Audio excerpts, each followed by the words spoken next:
तमाम मसलों के ऊपर हम बात करेंगे। प्रद्युम्न जोशीला हमारे साथ हैं। स्वागत है आपका प्रद्युम्न भाई। बहुत बहुत धन्यवाद डॉक्टर साहब। प्रद्युम्न भाई, आप एक तो जी। ये था कि काफी वक्त से ये चर्चा चल ही रही थी कि यहाँ पर किरण चौधरी छोड़ सकती हैं, और कल मतलब आज ये दिन आ गया, तो काफी टाइम लगा दिया, लगभग 2 साल। मुझे याद है कि अ, एक राज्यसभा का चुनाव था जहां पर एक टिक लगाने को लेकर, वोटिंग को लेकर बड़ी चर्चाओं में आई थी, और उसके बाद ये चर्चाएं शुरू हो गई थी कि कहीं ना कहीं ये बीजेपी के खेमे में जा सकते हैं किरण चौधरी। तब से चल रहा है ये, और नतीजा काफी दिन के बाद दिखने को मिला। इतनी देरी क्यों लगा दी? बिल्कुल डॉक्टर साहब, जब हरियाणा प्रदेश में एक राज्यसभा की सीट पर कांग्रेस पार्टी के बड़े नेता अजय माकन जो दिल्ली से आते हैं, और हरियाणा हम्म। में विनोद शर्मा जो अभी चौधरी भूपेंद्र सिंह हुड्डा के बड़े खासम खास रहे हैं, उनके बेटे हम्म। कार्तिकेय शर्मा में चुनाव था। और उस चुनाव में एक वोट की जो हेराफेरी हुई, और हम्म। उसकी वजह से कार्तिकेय शर्मा राज्यसभा में पहुंच गए, और अजय माकन इतने सीनियर नेता कांग्रेस के, वो चुनाव हार गए। जी। तभी से हम्म। जो उंगली थी वो किरण चौधरी पर उठनी शुरू हो गई थी, और ऐसी चर्चाएं बार हम्म। बार चलती रही कि उनको, वो किसी भी समय कांग्रेस को छोड़ करके बीजेपी में जा सकती हैं। अब वो जी। जी। गई क्यों नहीं, उसके पीछे दो तीन कारण हैं। पहला तो वो हम्म। लोकसभा चुनाव से पहले जाने की बड़ी इच्छुक थी। हम्म। सबसे पहले अगर हम शुरुआत देखें तो जब राज्यसभा का चुनाव था 2 साल पहले, अगर वो उस समय हम्म। जाती तो तोसा में उपचुनाव होता, क्योंकि उनको कोई भी पार्टी दूसरी ज्वाइन करने से पहले अपनी विधायकी जी। से इस्तीफा देना पड़ता। और जी। उपचुनाव की सूरत में तोसा में उस समय के ऐसे हालात थे, किसान आंदोलन भी बड़ा चरम पर था, और जो जाट समाज है वो भी बीजेपी के खिलाफ दिखाई दे रहा था। तो हो सकता था हम्म। उपचुनाव में कोई उलटफेर ना हो जाए। इससे बचने के लिए किरण चौधरी ने उस समय कोई फैसला नहीं लिया। उसके बाद जब हम्म। बात आई लोकसभा चुनाव से पहले, तब भी बड़ी सरगर्मियां थी इस साल के शुरू में कि किरण चौधरी किसी हम्म। भी समय कांग्रेस को छोड़ करके बीजेपी में आ सकती हैं, और उनको या उनकी हम्म। बेटी को बीजेपी भिवानी महेंद्रगढ़ से लोकसभा की टिकट दे सकती है। लेकिन हम्म। वहां जो चौधरी धर्मवीर सिंह 2 बार लगातार जीत चुके थे, अब वो तीसरी बार फिर जीते हैं। उनका खूंटा हम्म। मजबूत था, और राव इंद्रजीत सिंह जो उनको टिकट दिलाने में तीसरी बार फिर से कामयाब हुए, और उन्होंने उनको जिताने हम्म। में भी भरसक प्रयास किया, और उसी की देन है कि वो जीते। तो लिहाजा राव हम्म। इंद्रजीत की वीटो कर देने से, राव इंद्रजीत की वजह से किरण चौधरी हम्म। फिर शामिल होने से बचती रही। इसके बाद हम्म। लोकसभा चुनाव में बीजेपी ने चौधरी धर्मवीर सिंह को अपना प्रत्याशी बनाया, और कांग्रेस पार्टी की तरफ से श्रुति चौधरी या किरण चौधरी को मैदान में उतारने की चर्चाएं बड़ी जोरों पर थी। लेकिन हम्म। अजय माकन चूंकि अब कांग्रेस पार्टी में गांधी नेहरू परिवार के और मल्लिकार्जुन खड़गे के बड़े नजदीकियों में वो शामिल हो गए हैं, और चौधरी भूपेंद्र सिंह हुड्डा की उनको बड़ी पूरी सपोर्ट मिली। इन दोनों नेताओं की जुगलबंदी की वजह से राव दान सिंह को ये टिकट दी गई, और श्रुति चौधरी की टिकट काट दी गई। ये जब हम्म। से भिवानी लोकसभा बनी है, परिसीमन से पहले भी और परिसीमन के बाद भी, 1991 का अगर हम चुनाव छोड़ दें, उस चुनाव में चौधरी बंसीलाल के परिवार के नजदीकी को उन्होंने चुनावी मैदान में उतारा था। वरना हर हम्म। चुनाव में चौधरी बंसीलाल के परिवार से भिवानी की सीट पर चुनाव लड़ा गया, चाहे चौधरी बंसीलाल ने लड़ा हो, चौधरी सुरेंद्र सिंह ने लड़ा हो, या श्रुति चौधरी ने लड़ा हो। इस चुनाव में हम्म। उनकी टिकट कट जाने के बाद फिर से ये कयास शुरू हो गए थे कि अब किरण चौधरी कांग्रेस में नहीं रहेंगी, क्योंकि जब हम्म। उनको टिकट ही नहीं मिली उनकी बेटी को, तो अगर विधानसभा में उनको टिकट मिल भी गई तो कांग्रेस के नेता ही उनको हराने का काम कर देंगे। इसी भय से हम्म। उन्होंने कहीं ना कहीं सिंह की, मैं सीधे शब्दों में ये कहूं कि उनका जैसा राव दान सिंह श्रुति चौधरी के साथ करते थे, उनके महेंद्रगढ़ हम्म। और अहिरवाल के इलाके में श्रुति चौधरी बुरी तरह से हारती थी, वही काम किरण हम्म। चौधरी ने करने का प्रयास किया। लेकिन किरण चौधरी हम्म। उसमें बहुत हद तक कामयाब नहीं हो पाई, क्योंकि जाट और हम्म। किसान वर्ग बीजेपी से नाखुश था। अब हम्म। चूंकि लोकसभा चुनाव हो गया और मोदी जी तीसरी बार देश के प्रधानमंत्री बन गए, तो अब किरण चौधरी को ये लगा कि कांग्रेस की बजाय उनकी बेटी का भविष्य बीजेपी में ज्यादा सुरक्षित है। अभी हरियाणा प्रदेश से बीजेपी में एक राज्यसभा की सीट खाली हो गई है। दीपेंद्र सिंह हुड्डा लोकसभा के लिए चुने गए हैं। उस सीट पर किरण चौधरी को भेज करके बीजेपी उनको मैनेज भी कर लेगी और कहीं ना कहीं एक संदेश देने का काम करेगी कि जो भी नेता कांग्रेस को छोड़ करके या किसी भी पार्टी को छोड़ करके बीजेपी में शामिल होता है तो उसका बीजेपी पूरा मान सम्मान करती है। ये पूरा जो वाक्या था, इसमें चौधरी भूपेंद्र सिंह हुड्डा की बजाय सबसे बड़ा हाथ अगर किसी का है तो वो राज्यसभा का चुनाव है, जिसकी वजह से आज ये हालात बन गई कि उस किरण चौधरी को कांग्रेस छोड़नी पड़ी, जिसने अपने पति और ससुर ने जब उनके हरियाणा विकास पार्टी बनाई कांग्रेस को छोड़ करके, तब भी किरण चौधरी कांग्रेस में रही थी। उन्होंने अपने पति और ससुर की पार्टी में जाना भी उचित नहीं समझा था, लेकिन अब ऐसे हालात बने कि उनको एकाएक कांग्रेस छोड़ करके बीजेपी में शामिल होना पड़ा। जी, बार बार उनके बयान से लगता है कि 2-3 दिन पहले भी एक स्टेटमेंट आई कि एक कहीं ना कहीं टारगेट भूपेंद्र सिंह हुड्डा के ऊपर किया उन्होंने कि इनकी शायद ये वजह है। तो क्या आपको लगता है कि भूपेंद्र सिंह हुड्डा ही वजह है या कोई और वजह भी है यहाँ पर जो उनके साथ ये सारी चीजें बनी और ऐसे हालात बने कि उन्होंने बीजेपी में जाना पड़ा? देखो, इस मामले में बेशक भूपेंद्र सिंह हुड्डा का किरण चौधरी जी नाम ले रही हूं, लेकिन हमें वो वाकया भी याद है जब चौधरी भूपेंद्र सिंह हुड्डा हरियाणा के मुख्यमंत्री थे और किरण चौधरी को एकाएक जो है कैबिनेट से हटाने की बात चल पड़ी थी।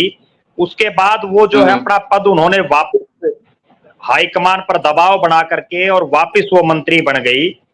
कहीं ना कहीं किरण चौधरी का इतना रुतबा था कांग्रेस में कि वो चौधरी भूपेंद्र सिंह हुड्डा से तो राजनीतिक रूप से टक्कर ले सकती थी, लेकिन जब दो ताकतें इकट्ठी हो जाएं, अजय माकन और किरण चौधरी दोनों दिल्ली में कांग्रेस की राजनीति करते थे और दोनों में आपसी प्रतिस्पर्धा वर्षों से रही है। कहीं ना कहीं उसका ये खामियाजा सबसे बड़ा अगर कोई है तो वो अजय माकन की वजह से किरण चौधरी के आज ये हालात मैं मान रहा हूं। हालांकि ये पहली बार नहीं हुआ हरियाणा की राजनीति में। दर्शकों को मैं एक बात और बताना चाहूंगा, एक बार किरण चौधरी को भी हरियाणा से राज्यसभा का कैंडिडेट कांग्रेस पार्टी ने बनाया था, तब भी एक विधायक की हेराफेरी के चलते वो चुनाव हार गई थी। वही सेम सिचुएशन अब फिर से आ गई है। तो कहीं ना कहीं इसमें चौधरी भूपेंद्र सिंह हुड्डा के साथ साथ उनका एक हाथ तो जरूर है, क्योंकि राव दान सिंह उनके नजदीकी हैं, लेकिन बहुत बड़ा रोल कांग्रेस के बड़े नेता जो राष्ट्रीय स्तर के नेता हैं उनका है। जी, तो इसमें एक ये भी मान ले कि कांटा निकल गया है क्योंकि बार बार हर्डल तो बनी रही थी वहां से। देखो, निश्चित रूप से किरण चौधरी एक जो है बेबाक किस्म की नेता हैं और वो लगातार चौधरी भूपेंद्र सिंह हुड्डा और उनके परिवार के खिलाफ राजनीतिक रूप से बयानबाजी देती रही हैं।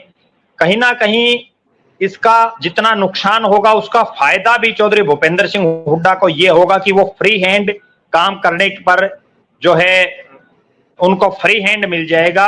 और जिस भिवानी महेंद्रगढ़ की सीट पर कांग्रेस के अधिकतर नेता ये सोच रहे थे लोकसभा चुनाव से पहले कि यहाँ किरण चौधरी ही सब कुछ है, अब ऐसा कुछ नहीं रहेगा और वहां चौधरी भूपेंद्र सिंह हुड्डा अपने जो उनके निजी लोग हैं या जो जिताऊ प्रत्याशी टाइप के हैं उनको वो टिकट दिलाने में कामयाब हो पाएंगे। अगर इसी से जोड़ करके एक मैं वाक्या बताऊं, पिछली लगातार 2 योजनाओं से भिवानी शहर की जो सीट है जहां चौधरी बंसीलाल भी विधायक रहे हैं, वहां से किरण चौधरी ने दोनों बार ऐसे अपने खासम खास चहेतों को टिकट दिलाई जो चुनाव में डम्मी प्रत्याशी साबित हुए, बुरी तरह से वो हारे और उन दोनों को बुरी हार का सामना करना पड़ा। और जिन लोगों की टिकटें कटी वो एक अपने आप में एक प्रभावशाली व्यक्ति रहे, लेकिन फर्क सिर्फ इतना रहा कि वो हुड्डा गुट से थे, उन्होंने किरण चौधरी की हाजिरी नहीं मारी और किरण चौधरी ने अपने चहेतों को टिकट दिलाई।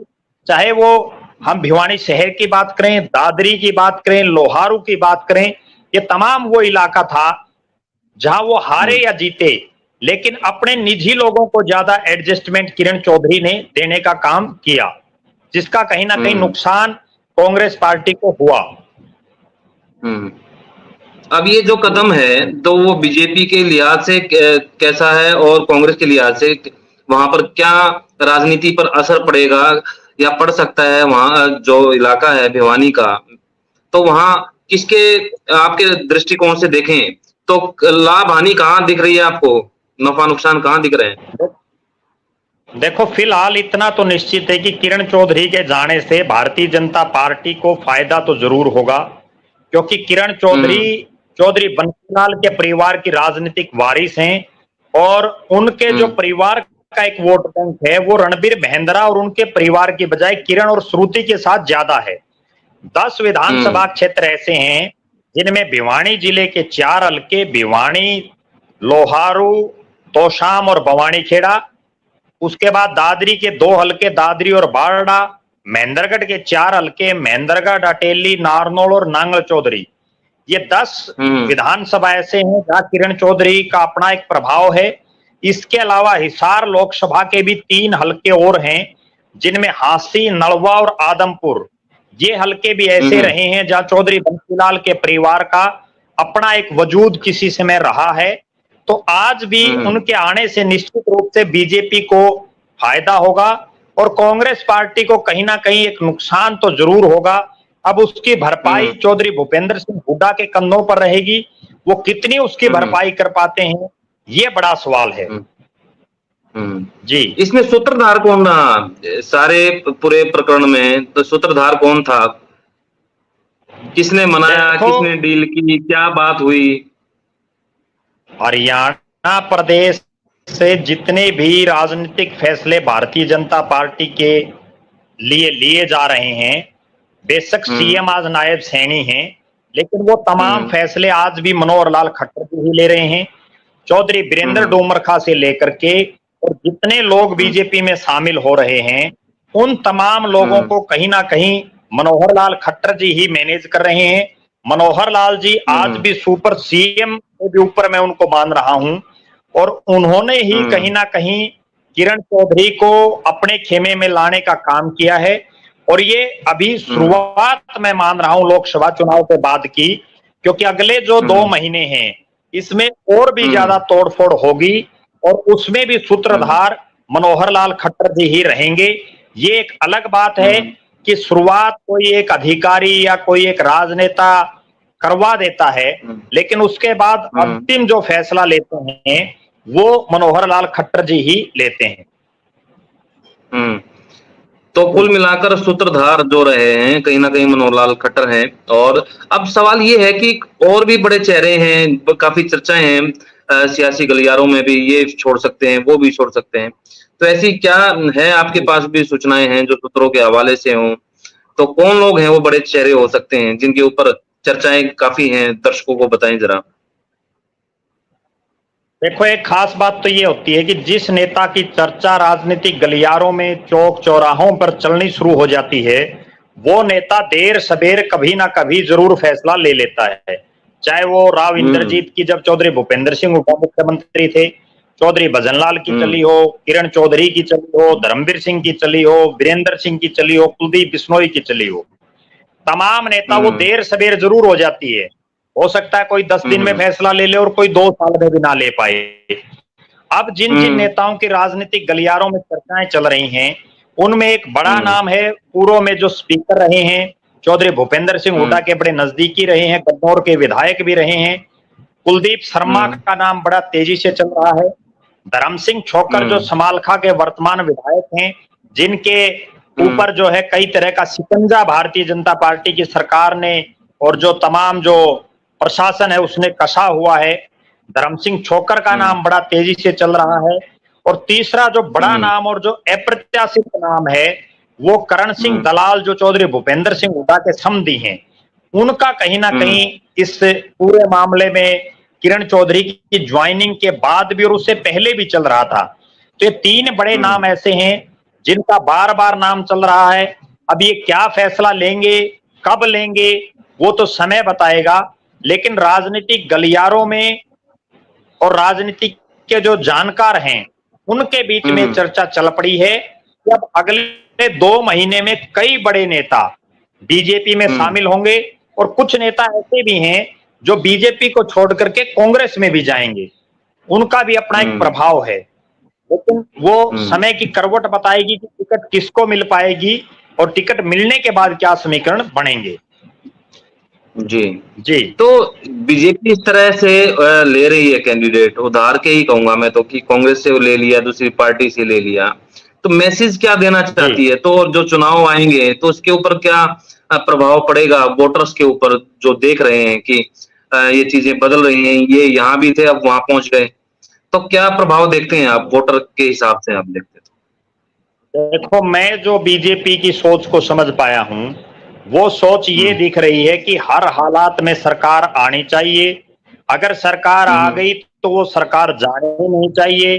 जब भी किसी भी राज्य में, हरियाणा की बात नहीं, पूरे भारत में किसी भी राज्य में जहां बीजेपी की स्थिति कमजोर होती हुई दिखाई देती है तो वो दूसरी पार्टी के नेताओं को तोड़ करके अपनी पार्टी में ले आते हैं।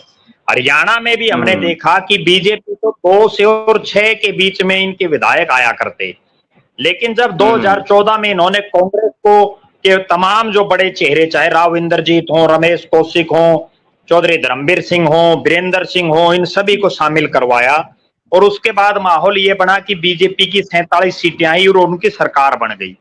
2019 में जब ऐसे हालात बन गए थे कि हो सकता है बीजेपी का सिस्टम ना बन पाए, तो उन्होंने इनेलो को तोड़ने का काम किया। इनेलो के बहुत से जो विधायक थे वो बीजेपी में शामिल करवाए। आज उनमें से कई जो है विधायक हैं, कई अलग अलग पदों पर हैं, किसी को राज्यसभा में भेज रखा है, किसी को मंत्री बनाया गया। इस तरह से वो बैलेंस किया गया। अब चूंकि 2024 का लोकसभा चुनाव में बीजेपी 5 सीटें हार गई, अब फिर से उनको ये लगा कि कहीं विधानसभा में 19-21 ना हो जाए, तो उसके लिए अभी से पहले तैयारियां शुरू कर दी। जिन भी नेताओं का प्रभाव है उन सब नेताओं को अपनी पार्टी में लाने के लिए कोई कोर कसर बाकी नहीं छोड़ी जा रही और उनको किसी भी तरह से पार्टी में शामिल करके इस तरह का एक माहौल बनाने का प्रयास किया जा रहा है। एक परसेप्शन क्रिएट की जाएगी कि बीजेपी तीसरी बार हरियाणा में आ रही है, क्योंकि बड़े बड़े नेता कांग्रेस छोड़ रहे हैं। अगर कांग्रेस का राज आना होता तो ये नेता कांग्रेस छोड़ते ही नहीं। तो उस तरह का एक माहौल बीजेपी बनाना चाह रही है। जी अशोक तंवर भी लेके आई थी चुनाव में, नतीजे तो देख ही लिए। नहीं, बिल्कुल, देखो इसमें कोई दो राय नहीं है। कई बार जो दूसरी पार्टियों से नेता आते हैं वो हारते भी हैं बहुत बार। अब हमने देखा कि लोकसभा चुनाव में आधे से ज्यादा प्रत्याशी बाहर के ही थे बीजेपी के पास, वो मूल रूप से बीजेपी के थोड़े ही थे। लेकिन राजनीति में जब तक दूसरी पार्टियों से नेता टूट करके आपके साथ नहीं आएंगे तब तक आप सत्ता में नहीं आओगे। आज कांग्रेस जिस हालात पे है, कड़वी बात मैं बताऊं डॉक्टर साहब, अगर कांग्रेस जितने नेता आज कांग्रेस में हैं, इन्हीं के दम पर अगर सत्ता में आते तो 2019 में ही आ जाते। जब तक दूसरी पार्टियों के नेता टूट करके आपके साथ नहीं लगेंगे तब तक आपका वोट बैंक कैसे बढ़ेगा? वोट बैंक अगर आपका नहीं बढ़ेगा तो आपके विधायक नहीं बनेंगे और विधायक नहीं बनेंगे तो आप सरकार में नहीं आओगे। तो कहीं ना कहीं चौधरी भूपेंद्र सिंह हुड्डा और जो कांग्रेस पार्टी के शीर्ष नेता हैं उनको भी दूसरी पार्टियों के नेताओं को अपनी पार्टी में लाना होगा, तभी कोई बात बन पाएगी। हार जीत राजनीति में लगी रहती है, बड़े बड़े धुरंधर भी हार जाते हैं। बिल्कुल। एक काम तो हो गया, अब ये तीसरे लाल हैं, जो लाल परिवार है जिसके सदस्यों को बीजेपी ने अपने में शामिल कर लिया। जी बिल्कुल, 2 लाल तो पहले ही आ गए। तीनों लालों के, बिल्कुल, जो तीनों लालों के राजनीतिक वारिस हैं, चाहे वो चौधरी भजनलाल के कुलदीप बिश्नोई का परिवार हो, चौधरी देवीलाल के चौधरी रणजीत सिंह और आदित्य देवीलाल का परिवार हो, और अब चौधरी बंसीलाल के चौधरी सुरेंद्र सिंह का परिवार हो, तीनों ही लाल जो है अब भारतीय जनता पार्टी, तीनों ही लालों के लाल अब भारतीय जनता पार्टी के नारे लगाते हुए आपको दिखाई देंगे। बड़ी तारीफ कर रही थी आज तो किरण चौधरी मनोहर जी की ईमानदारी की, और कुछ दिन पहले तक सरकार की जिस तरीके से कहते हैं ना कि विरोध, मतलब ये क्या काम किया, किसानों के लिए क्या काम किया, ट्रिपल पी के ऊपर वो बोल रही थी। बहुत सारा चीजें थी, लेकिन आज उतनी उसके उलट उनका जो देखा रवैया कि इतनी तारीफ कर दी कि शायद पता नहीं। तो आपने भी सुना होगा सारा। देखो, राजनीति की एक कड़वी सच्चाई है। अब आप जिस पुराने घर को छोड़ करके नए घर में आ गए, अगर उस घर के जो कर्ता हम्म, धर्ता हैं उनकी आप बड़ाई नहीं करोगे तो आगे आपकी बात हम्म, नहीं बन पाएगी। कुलदीप बिश्नोई जो हम्म, किसी समय अपने आप को फन्ने खां समझते थे और वो अपने आप को सबसे बड़ा नेता मानते थे, आज उनको, हम्म, मनोहर लाल खट्टर जी को चौधरी भजनलाल के बराबर या उनसे ज्यादा भी जो है तवज्जो देनी पड़ रही है। उसी तरह हम्म, से चाहे चौधरी देवीलाल का परिवार हो या अब चौधरी बंसीलाल का परिवार हो, उनको हम्म, मनोहर लाल जी की जय बोलनी पड़ेगी, भारतीय हम्म, जनता पार्टी की जय बोलनी पड़ेगी अगर बीजेपी में हम्म, कुछ हासिल करना हम्म, है तो। अगर कुछ हासिल हम्म, नहीं करना तो फिर ना बोलें, हम्म, वो एक अलग बात हम्म। है। अच्छा, अब और एक बात तो एक होती है एक कि बात और, जी, जी, जी, जी। एक बात और मैं बताऊं, जो किरण चौधरी अब तक चौधरी बंसीलाल को हरियाणा निर्माता और विकास पुरुष बताया करती, अब आप देखना जब हम्म, मनोहर लाल जी मंच पर होंगे तो वो मनोहर लाल हम्म, जी को भी विकास पुरुष बोलेंगी, जिस तरह से हम्म, कुलदीप बिश्नोई अभी जो है मनोहर लाल जी को विकास पुरुष बोलते हैं। हम्म। no, अभी जी तो मोहब्बत नहीं नहीं है। तारीफ तो करनी पड़ेगी। खैर, अच्छी जी बात बिल्कुल ये रही कि सारी चीजों के बारे। जी, जी, जी, बिल्कुल। जी, बताइए क्या कह रहे थे आप? जब मोहब्बत मैं नहीं भाई नहीं यही कह होती रहा ना, था, अब तारीफ आपका तो प्रश्न करनी बताओ। पड़ती है। मैं कह रहा था कि जब मोहब्बत नहीं नहीं जी होती है तो बिल्कुल, तारीफ ज्यादा देखो, करनी पड़ती है। प्रश्न बिल्कुल यही बिल्कुल ये प्रश्न नहीं है मजबूरी अब। है, जी, मजबूरी जी, मजबूरी जी। में बोलना पड़ता है क्योंकि अगर,